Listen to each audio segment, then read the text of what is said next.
Good morning students.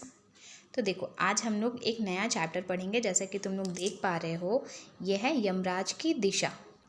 Yamraj क्या होता है ये तो तुम लोग सबको पता ही है, क्योंकि हम लोग पिछले बहुत सारे छोटे क्लासेस में यमराज के बारे में पढ़ा है। क्योंकि यमराज वो होते हैं जो मृत्यु के देवता हैं। ठीक है, ये हमें मृत्यु प्रदान करते हैं।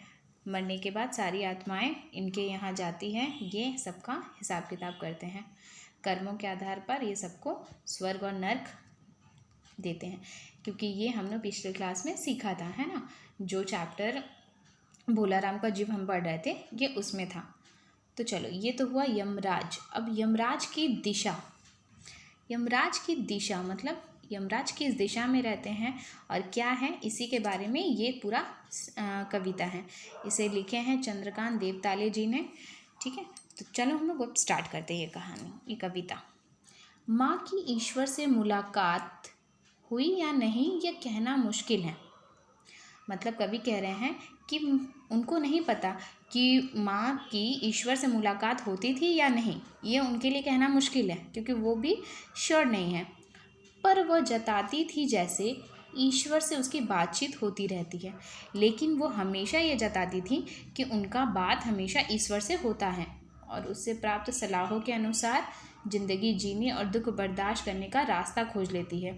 और उनकी माँ हमेशा ये कहती है कि जो ईश्वर से बात करके ईश्वर उन्हें सलाह देते हैं, उसी तरह से वो ज़िंदगी जीती हैं और अपने दुख को बर्दाश्त करने के लिए कोई ना कोई रास्ता ठीक ढूंढ लेती है, क्योंकि ऐसा उनकी माँ उन्हें बताती थी। माँ ने एक बार मुझसे कहा था, दक्षिण की तरफ पैर करके मत सोना, दक्षिण मृत्यु की दिशा है और यमराज को क्रुद्ध करना। मतलब एक बार क्या होता है कि माँ उनसे कवि से बात करती है और उन्हें बताती है कि जब भी हम लोग सोए तो दक्षिण की तरफ पैर बिल्कुल भी करके नहीं सोए। क्यों? क्योंकि उनके हिसाब से दक्षिण की जो दिशा होती है वो यमराज की दिशा होती है। मतलब यमराज उस दिशा में रहते हैं, तो इस वजह से हमें कभी भी दक्षिण की तरफ पैर करके नहीं सोना चाहिए। क्योंकि जो यमराज की दिशा है, अगर वहाँ पैर करके सोए तो यमराज क्रुद्ध हो सकते हैं। यमराज को क्रुद्ध करना ये समझदारी की बात नहीं है। ठीक है, ऐसा वो कहती थी, बुद्धिमानी की बात नहीं है। देखो,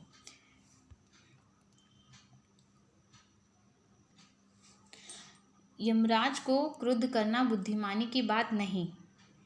तब मैं छोटा था और मैंने यमराज के घर का पता पूछा और उसने बताया, तुम जहाँ भी हो वहाँ से दक्षिण में। माँ, दक्षिण में मतलब इसमें वो ये बताते हैं कि जब वो छोटे थे, कभी जब छोटे थे तो उन्होंने एक बार अपने माँ से एक सवाल पूछा था। वो सवाल क्या था कि यमराज का घर कहाँ है, उनके घर का पता, यानी कि वो कहाँ रहते हैं, ये पूछा था।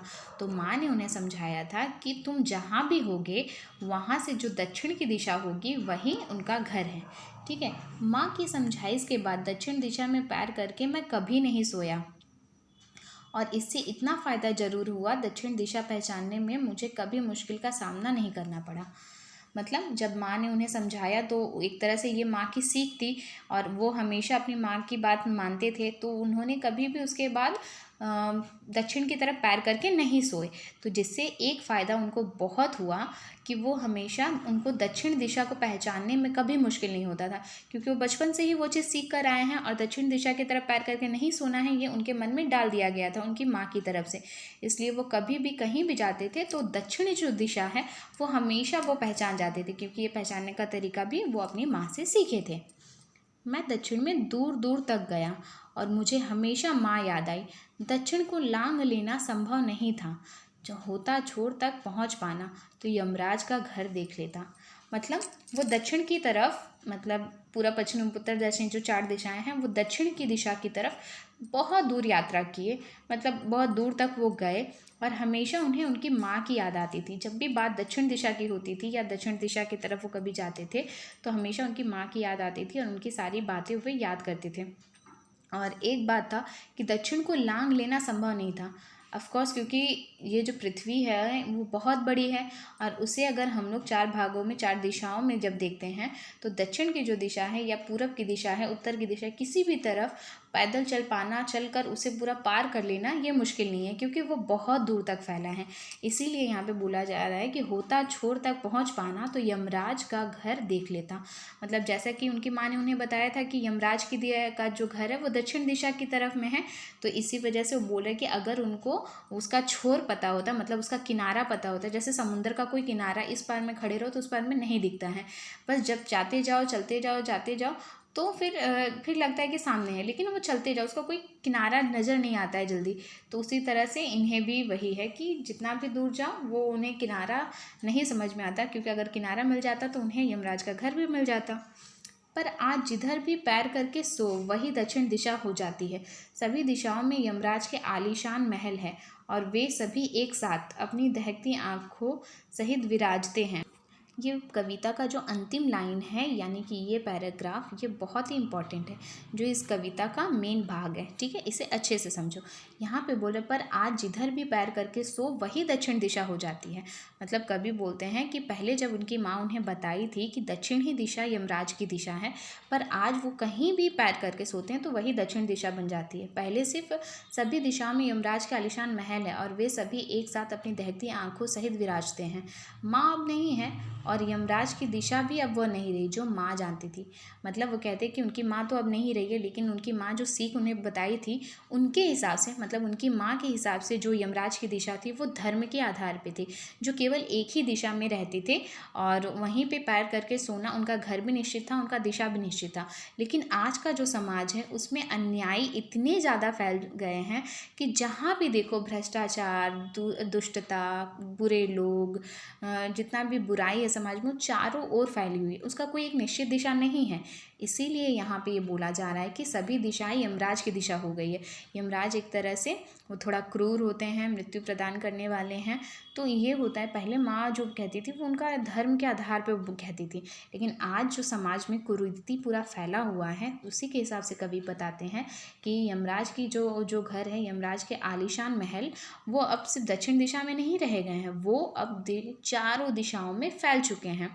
और जो भी उनके भ्रष्टाचार या उनको दूर करने के लिए कुछ कदम उठाते हैं या उनकी दुनिया में, मतलब उस बुराई की दुनिया में कुछ अच्छा करने के लिए आगे की ओर बढ़ते हैं, तो वो अपने दहकती आंखों से विराजते हैं।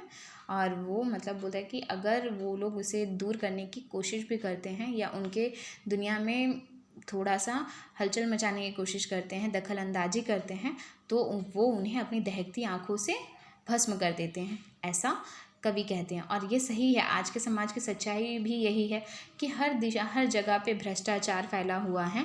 तो ये कविता मेनली इसी बारे में बताया गया है कि यहाँ यमराज बस एक वो नहीं रह गए जो मृत्यु प्रदान करते हैं। अभी जो है यमराज, आज के समाज का अगर यमराज देखा जाए तो वो वही हैं जो बुराई का साथ देते हैं, जो बुराई फैलाते हैं समाज में, कुरीति अन्याय का साथ देते हैं, जो भ्रष्टाचार फैला रहे हैं।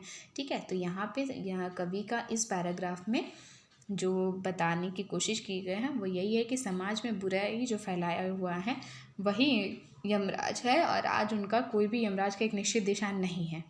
ठीक है, तो आज का ये चैप्टर हमने पढ़ा। आई होप तुम लोग को ये चैप्टर बहुत अच्छे से समझ में आया होगा। पर फिर भी किसी को अगर कोई डाउट हो, कहीं कुछ पूछना हो तो बेझिझक मुझसे पूछ सकते हो। ओके, चलो बाय। हम लोग वापस से अब नेक्स्ट वीडियो में मिलेंगे नेक्स्ट टॉपिक के साथ। बाय।